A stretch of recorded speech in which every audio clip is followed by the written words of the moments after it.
2023లో ఆగస్టులో crime number 79/23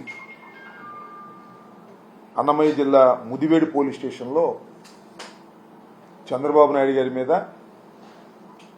అదేవిధంగా కొంతమంది తెలుగుదేశం నాయకుల మీద ఒక క్రైమ్ రిజిస్టర్ అయింది.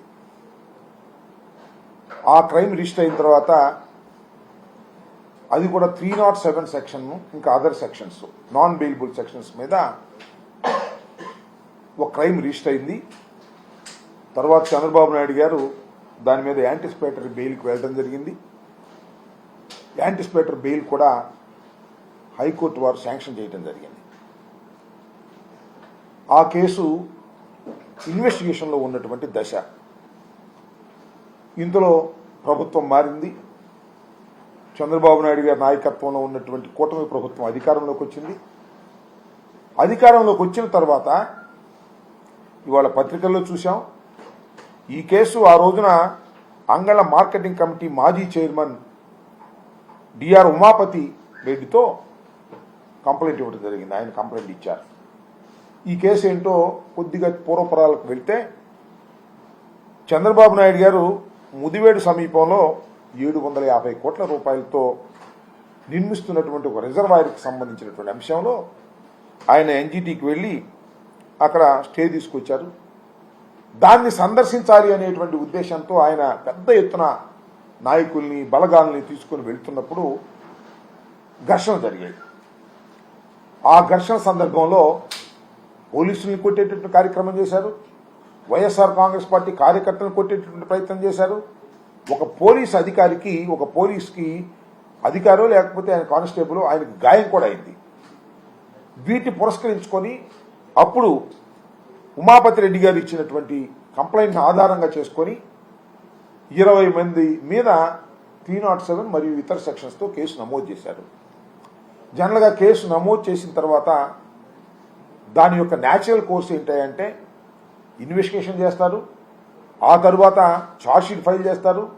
కోర్టులో విచారణ జరిగిన తర్వాత దానిలో వాస్తవాలు ఉంటే శిక్షిస్తారు, లేకపోతే లేదు. ఇది అందరికీ తెలిసినటువంటి ప్రొసీజర్. కానీ చంద్రబాబు నాయుడు గారికి అధికారం వచ్చిన తర్వాత ఆ పోలీస్ యంత్రాంగాన్ని దుర్వినియోగం చేసేటటువంటి కార్యక్రమంలో ఇవాళ ఈ ఉమాపతి రెడ్డి గారికి ఒక నోటీస్ సర్వ్ చేసి ఆయన ఇన్వెస్టిగేషన్కి సహకరించడం లేదు, వాస్తవాలు ఆయన చెప్పడం లేదు అని మీకేసి ఎత్తేస్తున్నాం అనేటువంటి ఒక నోటీస్ ఇచ్చేశారు. ఎంత దారుణం అండి ఇది. ప్రజాస్వామ్య దేశంలో అతను ముఖ్యమంత్రి కావచ్చు, ప్రధానమంత్రి కావచ్చు, ఎంత గొప్పవారైనా కావచ్చు, ఒకసారి కేసు రిజిస్టర్ అయిన తర్వాత అది కోర్టుకు వెళ్ళకోకుండానే దాన్ని పోలీసుల ఇన్వెస్టిగేషన్లోనే క్లోజ్ చేయాలనే ప్రయత్నం చేయటం అనేది అధికారంలో ఉన్నాడు కాబట్టి చంద్రబాబు నాయుడు గారు చేసుకుంటున్నారు. ఈ ధర్మమేనా అని అడుగుతా ఉన్నా. రేపైనా ఇంతే కదా. ఇంకో కేసు వచ్చినా కూడా ఏదైనా కేసులు జరిగితే ఇన్వెస్టిగేషన్లోనే దాన్ని తొక్కేసి నేరస్తుల్ని పక్కన పెట్టేసేటటువంటి ఒక దుష్ట సాంప్రదాయాన్ని నారా చంద్రబాబు నాయుడు గారు తీసుకురావడం అనేది చాలా దురదృష్టకరమైనటువంటి పరిణామం. ఇవాళ ఏం జరుగుతూ ఉందంటే రాష్ట్రంలో వారి మీద ఉన్నటువంటి కేసుల్ని, ఎవరి మీద, తెలుగుదేశం పార్టీ వారి మీద ఉన్న కేసుల్ని, ముఖ్యమంత్రి గారి మీద ఉన్న కేసుల్ని, లేదా తెలుగుదేశం పార్టీకి ఒత్తాసు పలికేటటువంటి వారి మీద ఉన్నటువంటి కేసుల్ని తీసేసే కార్యక్రమం చేస్తున్నారు. జగన్మోహన్ రెడ్డి గారు వైఎస్ఆర్ కాంగ్రెస్ పార్టీ మీద కొత్త కేసులు సృష్టించి పెడుతున్నారు. మీరు చూశారు కదా. ఎన్టీఆర్ భవన్ మీద అంటే తెలుగుదేశం ఆఫీస్ మీద దాడి జరిగిందని కేసు రిజిస్టర్ చేస్తే ఇన్వెస్టిగేషన్ దశలో ఉంటే దానిలో కొంతమందిని 41 నోటీస్ ఇచ్చి అరెస్ట్ చేసి వదిలేస్తే మళ్ళా కొత్తగా కేసు ఓపెన్ చేసి దానిలో 307 వేశారు. దానిలో 307 వేసి మళ్ళా కొత్త వారిని అరెస్ట్ చేయాలనేటువంటి ప్రయత్నం చేస్తే కొంతమంది అరెస్ట్ చేశారు, కొంతమంది బెయిల్కి వెళ్ళారు. ఈ విధంగా పోలీసుల్ని, పోలీసు వ్యవస్థని ఉపయోగించుకొని తెలుగుదేశం పార్టీ వారినేమో కేసుల నుంచి తప్పించేటటువంటి కార్యక్రమం, వైఎస్ఆర్ కాంగ్రెస్ పార్టీకి సంబంధించిన నాయకులనేమో కొత్త కేసులు పెట్టి వాటిల్లో ఇరికించి వాళ్ళని వేధించాలి అనేటువంటి కార్యక్రమం. ఇంత దుర్మార్గమైనటువంటి పరిపాలన ఇంతకుముందు ఎప్పుడు జరగలేదు. మరి చంద్రబాబు నాయుడు గారు ఇంతకుముందు కూడా చాలా సందర్భాల్లో తెలుగుదేశం వారి మీద కేసులు ఉన్నాయి, వైసీపీ మీద కేసులు ఉన్నాయి, మేము వస్తేనే వైసీపీ మీద కేసులు తీసేసే కార్యక్రమం చేయలేదు. మేము చేసిందల్లా ఒకటి ఆ రోజున నారా చంద్రబాబు నాయుడు గారు అధికారంలో ఉన్నప్పుడు కాపు ఉద్యమంలో కాపుల మీద పెట్టినటువంటి కేసులన్నింటినీ కూడా ఒక జీవోతో తీసేశాం.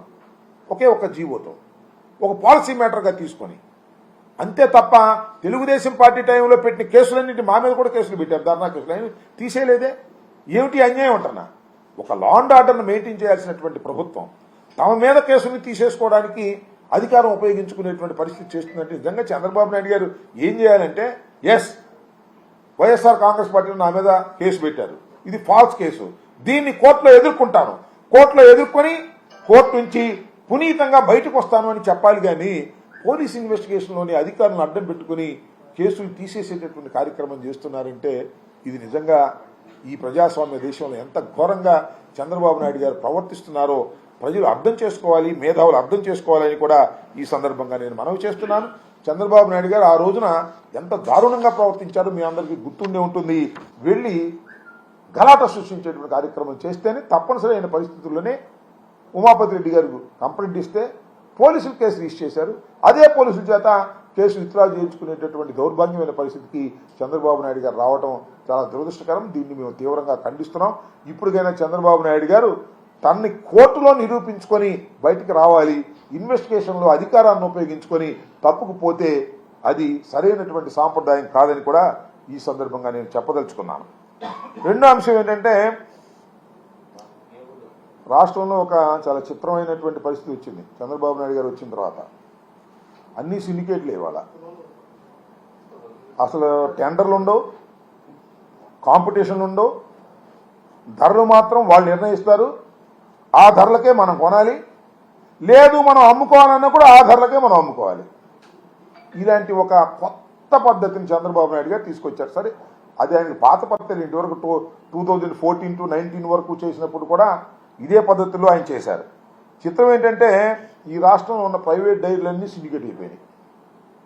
ఒక్కసారి పాల ఉత్పత్తి ధరలు పెరిగిపోయాయి, రైతుల దగ్గర నుంచి కొనేటటువంటి పాల సేకరణ ధర ఏమో తగ్గిపోయింది. ఇది ఒక సిండికేట్. పాల ఉత్పత్తిదారుల మొత్తం ఈ డైరీ ఫార్మ్స్ అన్నీ కూడా సిండికేట్ అయిపోయి ప్రజల మీద భారాన్ని మోపి అధిక లాభాలు పొందాలనేటువంటి ప్రయత్నం చేస్తుంది. అంతేకాకుండా ఇక ఎడ్యుకేషన్ సంస్థల్లో చూస్తాం, కాలేజీలన్నీ కూడా మొత్తం సిండికేట్ అయిపోయాయి. ఫీజులు ఒకసారిగా పెరిగిపోయాయి. వాళ్ళు చెప్పినట్టుగా ఫీజులు కట్టాల్సిందే, లేకపోతే అడ్మిషన్ లేనటువంటి పరిస్థితి ఏర్పడింది. కాలేజీలన్నీ కూడా సిండికేట్లు అయిపోయాయి. ఇక కాందంటూ ఏమీ లేదు. ఇక ఇవాళ చూస్తే ఫీజులు పెరిగిపోయాయి, అమ్మఒడి లేదు, తల్లికి వందనం లేదు, అవి మాత్రం ఎగ్గొట్టేశారు. కేబుల్ ఆపరేటర్లు కూడా సిండికేటు. వాళ్ళు కూడా కేబుల్ ప్రసారాలని వారు నిర్ణయించిన ధరలకు మాత్రమే తీసుకోవాలి. ఇది ఎలా అనిపిస్తుందంటే, చంద్రబాబు నాయుడు గారు చాలా సందర్భాలు చెప్పాడు ఎన్నికల సమయంలో, సంపద సృష్టిస్తున్నాడు. సంపద ఎవరు సృష్టిస్తున్నాడంటే, ఎల్లో మీడియా వారికి లేదా ఎల్లో వ్యాపారస్తులకి వీళ్ళందరినీ సిండికేట్ చేసి వారికి సంపద సృష్టించేటటువంటి కార్యక్రమాన్ని ఇవాళ నారా చంద్రబాబు నాయుడు గారు ముఖ్యమంత్రి హోదాలో ఈ కార్యక్రమాలు చేయటం చాలా దురదృష్టకరంగా ఇవాళ నేను భావిస్తా ఉన్నా. ఇకపోతే కొత్త పాలసీ వచ్చిందిగా, మీరు చూశారుగా, మద్యం. ఇంతకుముందు రిటైల్ షాపులన్నీ కూడా రాష్ట్ర ప్రభుత్వమే రిటైల్ షాపులు పెట్టి ఫిక్స్డ్ రేట్స్ పెట్టి ఫిక్స్డ్ టైమింగ్స్ పెట్టి దానిలో కొంతమందికి ఉపాధి కల్పించి తద్వారా లిక్కర్ అమ్మేటటువంటి కార్యక్రమం చేసి అవుట్లెట్స్ అన్నీ కూడా, రిటైల్ అవుట్లెట్స్ అన్నీ కూడా సక్సెస్ఫుల్గా జరిగాయి. ప్రభుత్వానికి కూడా ఆదాయం వచ్చింది. వాల్యూమ్స్ ఆఫ్ ది లిక్కర్ వాడకం తగ్గింది. అంటే వాడకం తగ్గింది అంటే కన్సంప్షన్ తగ్గింది. అంటే తాగేవాళ్ళు తాగనంత ఇటువరకంత విచ్చలవిడిగా తాక్కోకుండా ఉండేటటువంటి ప్రయత్నం చేసి కొంతమేరకు నియంత్రించేటటువంటి కార్యక్రమాన్ని వైఎస్ఆర్ కాంగ్రెస్ పార్టీ అధికారంలో ఉన్నప్పుడు, జగన్మోహన్ రెడ్డి గారు అధికారంలో ఉన్నప్పుడు మేము తీవ్రంగా ప్రయత్నం చేశాం. మేము ప్రయత్నం చేసినప్పుడు చంద్రబాబు నాయుడు గారు చాలా ప్రచారం చేశారు, నాణ్యమైనటువంటి మద్యం దొరకటం లేదు, మద్యం తాగితే చచ్చిపోతున్నారు, మద్యం దౌర్భాగ్యమైన మద్యం ఇస్తున్నారు, మేము వస్తే నాణ్యమైనటువంటి మద్యాన్ని సరఫరా చేస్తాం ఎంత బాగుంది. చంద్రబాబు నాయుడు గారు నాణ్యమైనటువంటి మద్యాన్ని సప్లై చేస్తామని చెప్పేసి 99 రూపాయలకే క్వార్టర్ అని చెప్పి పెట్టారు. సరే, పాలసీ మార్చేసి అంతా ప్రైవేట్ రంగానికి ఇచ్చేటటువంటి కార్యక్రమం చేశారు. ఇది కొత్తదేం కాదు. 2014-19లో కూడా నారా చంద్రబాబు నాయుడు గారి ప్రభుత్వం ఉన్నప్పుడు కూడా ఇదే కార్యక్రమం చేశారు. అప్పుడు ఒక రకమైన తంతు, ఇప్పుడు ఒక రకమైన తంతు. ఏమిటి? షాపుకు 2 లక్షల రూపాయలు ఎవరైనా ఇవ్వచ్చు. దీన్ని లాటరీ తీస్తారు. లాటరీ తీసి ఆ షాపు ఎవరికి వస్తే వాళ్ళకి ఇస్తారు. చూడటానికి బాగుంది కదా. చేసేది ఏంటంటే కొన్ని చోట జరుగుతున్నది, ఇంతకు ముందు కూడా జరిగింది. అబ్బాయి ఈ షాపులో మా ఊడు తప్ప ఎవడు 2 లక్షలు కట్టి ఇటేం లేదు. మా ఊళ్ళు ఇద్దరే వేస్తారు. ఆ ఇద్దరిలో ఒకనే తీస్తాం, వాడికే ఇస్తాం. ఇది స్థానికంగా ఉన్నటువంటి ఎమ్మెల్యేలు మంత్రులు చేస్తున్నటువంటి కార్యక్రమం. కొన్ని చోట్ల ఏం తెలుసా, అందరూ వేసుకోండియా, మొత్తం వేసుకోండి. మొత్తం వేసుకున్న తర్వాత ఎవరికి వస్తే వాడు 30 లక్షలు కట్టాలి, 40 లక్షలు కట్టాలి. నాకు తెలిసిన నియోజకవర్గంలో మొత్తం 20 షాపులు ఉన్నాయి. 20-30 అంతా 6 కోట్లు. ఎవరైనా షాప్ వేసుకోండి, లాటరీలో ఎవరికన్నా రానియండి. ఒక్కొక్కడు వచ్చిన వాడు షాపు పెట్టుకోవాలంటే 30 లక్షలు ఎమ్మెల్యే గారి కట్టాలి. కట్టలేదు ఎట్ట వ్యాపారం చేస్తాడు చూస్తాం. ఎక్సైజ్ సిఏ వెళ్తాడు, ఎక్సైజ్ డీసీ వెళ్తాడు, అది లేదు ఇది లేదు బట్ అయినా అంటారు. వాడేమో ఫీజు కట్టుకోవాలి 60 లక్షలు 70 లక్షలు.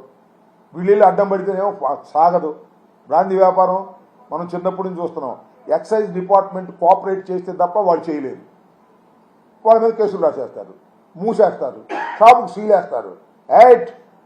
షాపుకు 30 లక్షలు కట్టకపోతే నా నియోజకవర్గంలో ఎవరికి కూడా షాపు దక్కనివ్వను, వ్యాపారం చేసుకొనివ్వను. రౌడీ మామూలుగా నాకు వాళ్ళు ట్యాక్స్, లోకల్ ట్యాక్స్. ఎంత దౌర్భాగ్యం అండి, నాకు అర్థం కాలేదు. ఏమండి చంద్రబాబు నాయుడు గారు, మీరు ప్రజలకు ఏమి ఇచ్చారు వాగ్దానం? నాణ్యమైన మద్యం ఇస్తా అన్నారు. నాణ్యమైన మద్యం ఎలా ఇస్తారో రాబోయే కాలంలో చూస్తాం. అది సంగతి అట్టే పెట్టండి. ఇదేంటండి ఈ అన్యాయం? 30 లక్షల రూపాయలు ఒక షాపు లాటరీలో వాడికి వస్తే 30 లక్షల రూపాయలు ఎమ్మెల్యే గారికి కడితే వాడు వ్యాపారం చేసుకునేటట్టు, లేకపోతే వ్యాపారం చేసుకున్నట్టు. ఇంత దుర్మార్గమైనటువంటి సాంప్రదాయాలను మళ్ళా మీరు తీసుకొస్తున్నారు. ఓసారి తీసుకొచ్చి తుక్కుతుక్కుగా ఓడిపోయారు. 2014-19లో కూడా ఇంతే. అప్పుడు పెద్ద విచిత్రం ఏంటంటే, అసలు ఎవడైనా సరే లాటరీకి 2 లక్షల రూపాయలు కట్టే నాకు చెప్పకుండా కట్టి నేను ఊరుకోండి అబాయించారు. అటాక్ కొన్ని చోట్ల జరిగింది, కొన్ని చోట్ల దాన్ని భిన్నంగా చేశారు, డబ్బులు వసూలు చేశారు, నాశనం అయిపోయారు. వ్యాపారస్తులు నాశనం అయ్యారు, వసూలు చేసినటువంటి ఎమ్మెల్యేలు కూడా నాశనం అయ్యారు ఓడిపోయి. ఇవాళ కూడా అదే పద్ధతిని వాళ్ళు ఇక్కడ తీసుకొస్తున్నారు. చాలా దురదృష్టకరమైనటువంటి పరిణామం. మొత్తం ఎంత విచిత్రం అంటే, మొత్తం ఉన్న షాపులు ఎన్నాయంటే 3396 షాపులు ఉన్నాయి. మొత్తం టోటల్గా నోటిఫై చేసినటువంటి షాపులు స్టేట్ వైడ్గా. దానికి నిన్నటి వరకు అందినటువంటి అప్లికేషన్లు ఎన్నాయంటే 8,274 అప్లికేషన్లు మాత్రమే అందాయి. అంటే దీనిలో రాష్ట్ర ప్రభుత్వం, ఏ ప్రభుత్వం అయినా దీ పాలసీ ప్రకారం ఆశిస్తున్నది ఏమిటంటే, నాన్ రిటర్నబుల్ 2 లక్షలు వేస్తే ఒక్కో షాపుకు 20 మంది వేస్తే ఎంత ఎక్కువ మంది డబ్బులు ఇస్తే అప్లికేషన్ పెడితే అంత ఆదాయం ఫస్ట్ ఫేజ్లో ప్రభుత్వానికి వస్తుంది. ఇవాళ అసలు ఎయిట్లా వేస్తే ఊరుకోమంటున్నారు, భయపడుతున్నారు. 30 లక్షలు కడితే మనం మిగలదేమోనని 2 లక్షలు కట్టి వేసేవాడు కూడా వెనక్కి వెళ్ళేటటువంటి పరిస్థితికి వాళ్ళు ఏర్పడింది. దీనికి కారణం తెలుగుదేశం ప్రభుత్వంలో ఉన్నటువంటి ఎమ్మెల్యేలు, మంత్రులు వీళ్ళందరూ కలిసి ఇలాంటి అరాచకాన్ని సృష్టించేటటువంటి ప్రయత్నం చేస్తున్నారు. నాకు తెలిసినంతవరకు ఇంతవరకు సుమారుగా 991 ఎన్నో షాపులకి, 961 షాపులకి నిన్న సాయంత్రం వరకు ఒక్క అప్లికేషన్ కూడా రాలా. సరే, ఆ షాప్ బాగోలేదని రాలేదంటే అది వేరే అంశం. భయపడుతున్నారు, స్థానిక ఎమ్మెల్యేలకి భయపడుతున్నారు, స్థానికంగా నాయకత్వానికి భయపడుతున్నారు. 30 లక్షలు అన్నాయివ్వండి, మాకు 50% వాటా అన్నాయివ్వండి, మేము చెప్పినోడు ఇస్తేనే మీరు షాపులకి కట్టండి ఫీజు, లేకపోతే కట్టొద్దు. వచ్చినా కూడా అంతే ఇవ్వాలి. ఇలాంటి అడకట్టెరలో పెట్టి బ్రాందీ షాపుల వ్యాపారం చేసుకోవాలని ముందుకొస్తున్న వాళ్ళని హింసించేటటువంటి కార్యక్రమం చేసి ప్రభుత్వానికి నష్టం చేసేటటువంటి కార్యక్రమం చేస్తున్నారు. ఇది చంద్రబాబు నాయుడు గారు తెలుసో తెలియదా? 100% తెలుసు. ఆయన తెలియబట్టే ఆయన ద్వారానే లోకేష్ గారి నాయకత్వంలో ఈ కార్యక్రమాలన్నీ జరుగుతున్నాయి. దానికి కారణం ఏంటంటే సంపద సృష్టిస్తున్నారు. ఈ రాష్ట్రంలో సంపద సృష్టిస్తున్నారు. ఎవరికి? తెలుగుదేశం పార్టీ ఎమ్మెల్యేలకి సంపద సృష్టించే కార్యక్రమం చేస్తున్నారు. అదేంటంటే ఇది మంచి ప్రభుత్వం అంట. ఎంత మంచి ప్రభుత్వం అంటే తన మీద పెట్టిన కేసుల్ని అడ్డుగోలుగా తీయించేసుకునే అంత మంచి ప్రభుత్వం, బ్రాందీ షాపులకి డబ్బులు వసూలు చేసేటటువంటి మంచి ప్రభుత్వం, నాణ్యమైనది అందించే కార్యక్రమం తర్వాత ఆ మంచి ప్రభుత్వం సంగతి. ఇలాంటి దుర్మార్గమైనటువంటి ఒక కొత్త రకమైనటువంటి సాంప్రదాయాలు తీసుకొచ్చేటటువంటి కార్యక్రమం చేస్తున్నారు. చాలా చోట్ల ఇంతవరకు మద్యం సిండికేట్లుగా ఏర్పడి ప్రభుత్వ ఆదాయాన్ని గండి కొట్టడమే కాకుండా తెలుగుదేశం నాయకులకి, ఎమ్మెల్యేలకి, మంత్రులకి లంచాలు ఇచ్చే కార్యక్రమానికి ఇవాళ తెరదీపారు. ఇలాంటి దోపిడీ కార్యక్రమాలు చాలా ఘోరంగా జరుగుతూ ఉన్నాయి. నేను మనవి చేస్తున్నా, జగన్మోహన్ రెడ్డి గారి టైంలో మద్యం పాలసీ బాగోలేదని, మద్యం బాగోలేదని తీవ్రంగా ప్రచారం చేసినటువంటి వీరు ఇవాళ కొత్త మద్యం పాలసీని తీసుకొచ్చి రాష్ట్రంలో ఉన్నటువంటి దోపిడీ కార్యక్రమాన్ని ప్రభుత్వానికి తీసుకెళ్లేటువంటి కార్యక్రమం చేస్తున్నారు. తెలుగుదేశం నాయకులందరూ కూడా పంచుకునేటువంటి కార్యక్రమం చేస్తున్నారు. దీన్ని తీవ్రంగా ఖండిస్తున్నాం. దీనికి ఇప్పటికైనా తెలుగుదేశం నాయకులు కానీ, ముఖ్యమంత్రి గారు కానీ కళ్ళు తెరిచి మీరు సక్రమంగా ప్రవర్తించకపోతే ప్రజా ఆగ్రహానికి లోనవుతారు, గుర్తుపెట్టుకోమని మనవి చేస్తున్నా. చాలా చిత్రం ఏంటంటే 9వ తారీఖు ఇది last date for paying the fees and application. 11వ తారీఖు నేను డ్రా తీస్తారు రాత్రికి. 12వ తారీఖు నుంచి రన్ అవుతుంది. 12వ తారీఖు పొద్దున పెట్టుకోవాలి ఇది షాపు. ఎక్కడ పెట్టుకుంటాడు? ఇప్పుడు నీకో నాకో షాప్ వచ్చిందనుకో, 11వ తారీఖు ఉదయానికి, 11వ తారీఖు రాత్రికి 12కో 1 గంటకో లేకపోతే 8కో తెలిసిద్ది. పొద్దున్నే షాప్ ఓపెన్ చేసుకోవాలంటే అప్పటి నుంచి రన్ అవుతుంది ఫీజు. కనీసం ఒక 4 రోజుల టైం ఎవరా? షాపు చూసుకోవాలి కదా వాడు. ఇదొక కేసు. ఇలా ఒక దుర్మార్గమైన కార్యక్రమాలు ఈ ప్రభుత్వం చేస్తుంది. దీన్ని ప్రజలు ఖండించాలని కొన్ని షాపులు ఇంతకు ముందే నాకు తెలిసినందుకు ఒక మాట చెప్తా. పల్నాడులో నేను ఉండేది ఇంతకుముందు పల్నాడే కాబట్టి, పల్నాడులో ఇంతకుముందు వైఎస్ఆర్ కాంగ్రెస్ పార్టీ అధికారంలో ఉన్నప్పుడు ఎవరికైతే ఈ బార్లు వచ్చినాయో మొత్తం ఆక్రమించుకున్నారు. మొత్తం రౌడీజంగా చేసి, అబ్బాయి సుబ్బారావు నీ దగ్గర నీ బారు మావాడికి గీకిపోతే నువ్వు ఎట్ట రన్ చేస్తావు చూస్తా అన్నాను. వచ్చేసారు భయపడి. పల్నాడు ఆల్మోస్ట్ అన్ని నియోజకవర్గాల్లో ఇదే కార్యక్రమం. మొత్తం రాష్ట్రంలో చాలా చోట్ల బార్లన్నీ కూడా తెలుగుదేశం కార్యకర్తలు, తెలుగుదేశం నాయకులు ఆక్రమించుకొని రౌడీజంగా ఎక్సైజ్ డిపార్ట్మెంట్ని అడ్డం పెట్టుకుని ఈ కార్యక్రమం చేస్తున్నారు. నేను మనవి చేస్తున్న ఎక్సైజ్ డిపార్ట్మెంట్కి ఇలాంటి అకృత్యాలకి, అన్యాయాలకి మీరు తెలుగుదేశం వారికి మీరు సహకరిస్తే భవిష్యత్తులో మీరు ఇబ్బంది పడతారనే విషయాన్ని కూడా మీరు దయచేసి తెలుసుకోవాలని కూడా ఈ సందర్భంగా నేను చెప్పదలుచుకున్నాను. ఈ విధంగా మద్యం సిండికేట్లుగా ఏర్పడి రాష్ట్ర ఖజానాకి బొక్కబెట్టి తెలుగుదేశం నాయకులు కోటాను కోట్ల రూపాయలు ఒక్కొక్క నియోజకవర్గంలో 10 కోట్లు 6 కోట్లు సంపాదించుకునే కార్యక్రమం చేస్తున్నారు. ఇది చాలా దారుణమైనటువంటి అంశం. దీన్ని ప్రజలు గమనించాలని కూడా ఈ సందర్భంగా నేను మనవి చేస్తున్నాను. ఇంకా 3వ అంశం, ఇది కూడా సిండికేట్ కన్నా పెద్దది. ఇంక 3వది చూస్తానే ఉన్నాం. ఇసుక, ఉచిత ఇసుక అంట. ఎక్కడ ఉచితంగా దొరుకుతున్న ఇసుక. నేతి బీరకాయ అన్నారా మీరు ఎప్పుడన్నా? నేతి బీరకాయలు ఎంత పిండినా రాదు నెయ్యి. ఈ ఉచిత ఇసుకలో కూడా అంతే. ఎంత ఎదురు చూసినా ఉచితంగా రాదు. చంద్రబాబు నాయుడు గారు ఉచిత ఇసుక అంటే ఉచితమా, ట్రాన్స్పోర్ట్ ఛార్జీలు ఉండవా అన్నాడు. పోనీ ట్రాన్స్పోర్ట్ ఛార్జీల కన్నా వస్తుందా? అసలు దొరుకుతుందా ఇసుక? దొరికే పరిస్థితి లేదు. ఎంత ఘోరమైన అంశం అంటే జగన్మోహన్ రెడ్డి గారి టైంలో ఇసుక చాలా ఖరీదుగా ఉంది. నేను అధికారంలోకి వస్తే ఉచితంగా ఇసుక ఇస్తాను అని వాగ్దానం చేసి 100 రోజులు దాటిపోయింది. ఎక్కడ ఉచిత ఇసుక లేకపోగా నేను సేకరించిన సమాచారం మేరకు వైఎస్ఆర్ కాంగ్రెస్ పార్టీ అధికారంలో ఉన్నప్పుడు సప్లై చేసిన రేటు కన్నా ఎక్కువ రేటుకి ఇస్తున్నారు. ఏమిటి అన్యాయం? ఇది నేను చెప్పేది కాదు. ఇవాళ వాళ్ళు ఎల్లో పత్రికల్లోనే రాశారు. వాళ్ళకు సంబంధించిన పత్రికల్లోనే పూర్వం కన్నా, అంటే వైఎస్ఆర్ కాంగ్రెస్ పార్టీ అధికారంలో ఉన్నప్పుడు కన్నా కొన్ని చోట్ల ఎక్కువ ధరకు ఇసుక అమ్ముతున్నారు. దీనికి సాక్ష్యం అవసరంగా వాళ్ళు ఎల్లో పత్రికలో రాసినటువంటి అంశం మనం చేస్తున్నాను. ఈ బ్రాందీ షాపుల విషయం కూడా వాళ్ళ పత్రికలోనే రాశారు. వాళ్ళ అనుకూలమైనటువంటి పత్రికలుగా చెప్పబడుతున్నటువంటి ఆ 2 పత్రికల్లోనే రాశారు. బ్రాందీ షాపుల విషయం కానీ, ఇసుక కానీ. అట్టర్ ఫెయిల్యూర్, ఇసుకలో ఏ విధంగా అట్టర్ ఫెయిల్యూర్ అయ్యారో రేపు నాణ్యమైనటువంటి మందులో కూడా అట్టర్ ఫెయిల్యూర్ కాబోతున్నారు అనే విషయాన్ని దయచేసి గుర్తుపెట్టుకోమని మనవి చేస్తున్నా. ఇసుక అనేది చాలా దారుణమైనటువంటి పరిస్థితుల్లోకి చేశారు. ఇసుక నేను మనవి చేస్తున్నా, మేము అధికారం దిగిపోయే సమయానికి స్టాక్ యార్డ్స్లో తీసుకొచ్చి పెట్టాం. ఎందుకంటే వర్షాకాలం వస్తుందని చెప్పేసి 80 లక్షల టన్నుల మెట్రిక్ టన్నుల ఇసుకని తీసుకొచ్చి స్టాక్స్లో పెడితే ప్రభుత్వం మారింది కదా, డేట్ రాగానే మళ్ళా చంద్రబాబు ప్రమాణ స్వీకారం చేసి లోపలే మొత్తం సగంపైన అమ్మేసుకున్నారు. ఎవరంటే తెలుగుదేశం వాళ్ళే, అక్కడ గెలిచిన వాళ్ళ నాయకులు మొత్తం అమ్మేసుకున్నారు. మళ్ళా మిగతాది కూడా సగం అమ్మేసుకున్నారు, మళ్ళా మిగతాది కూడా అమ్మేసుకున్నారు. తర్వాత ఉచితంగా ఇవ్వాలనుకున్న సరుకులు సొంతంగా అమ్మేసుకుని డబ్బు చేసుకున్నటువంటి సందర్భం. ఇంక ఉచితం ఎక్కడ వస్తుంది? ఎక్కడ పడితే అక్కడ సిండికేట్లు ఉచితం అని చెబుతున్నారు, కానీ ఆ రేవుల దగ్గర, ఆ స్టాక్ యార్డ్స్ దగ్గర, ఆ తొవ్వే దగ్గర అంతా తెలుగుదేశం నాయకులు చేరటం, కమిషన్లు తీసుకోవటం, డబ్బులు వసూలు చేయటం, ఎక్కువ స్థాయిలో వసూలు చేయటం, ఘోరంగా ప్రవర్తించడం జరుగుతూ ఉంది. ఉచిత ఇసుక ఫెయిల్యూరే, రాబోయే మద్యము ఫెయిల్యూరే, చివరికి లా అండ్ ఆర్డర్ కాపాడవలసిన పోలీసులు కేసులు ఎత్తేసేటటువంటి దౌర్భాగ్యమైన పరిస్థితికి ఇవాళ రావడం చాలా దురదృష్టకరం. ఈ విధమైనటువంటి పరిపాలన ఇవాళ రాష్ట్రంలో సాగటం చాలా దురదృష్టకరం.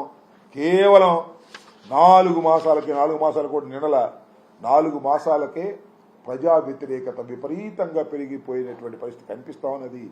ప్రజలు ఎందుకు ఓటు వేశామా అని పశ్చాత్తాపడేటువంటి పరిస్థితి వచ్చింది.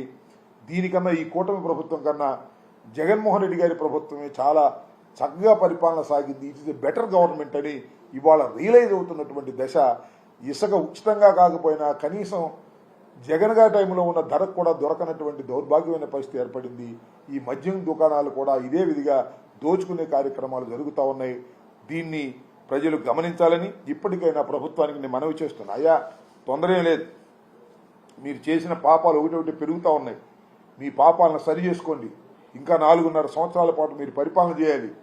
ఈ మద్యం విషయంలో కానీ, మన ఇసుక విషయంలో కానీ ఇప్పటికైనా ఒళ్ళు జాగ్రత్త పెట్టుకుని మీరు సరి చేసుకోకపోయినట్లయితే విపరీతమైన ప్రజా వ్యతిరేకత మిమ్మల్ని దహించి వేస్తుందనే విషయాన్ని కూడా మీరు గుర్తుపెట్టుకోవాలని మనవి చేస్తున్నాను. ఓకే.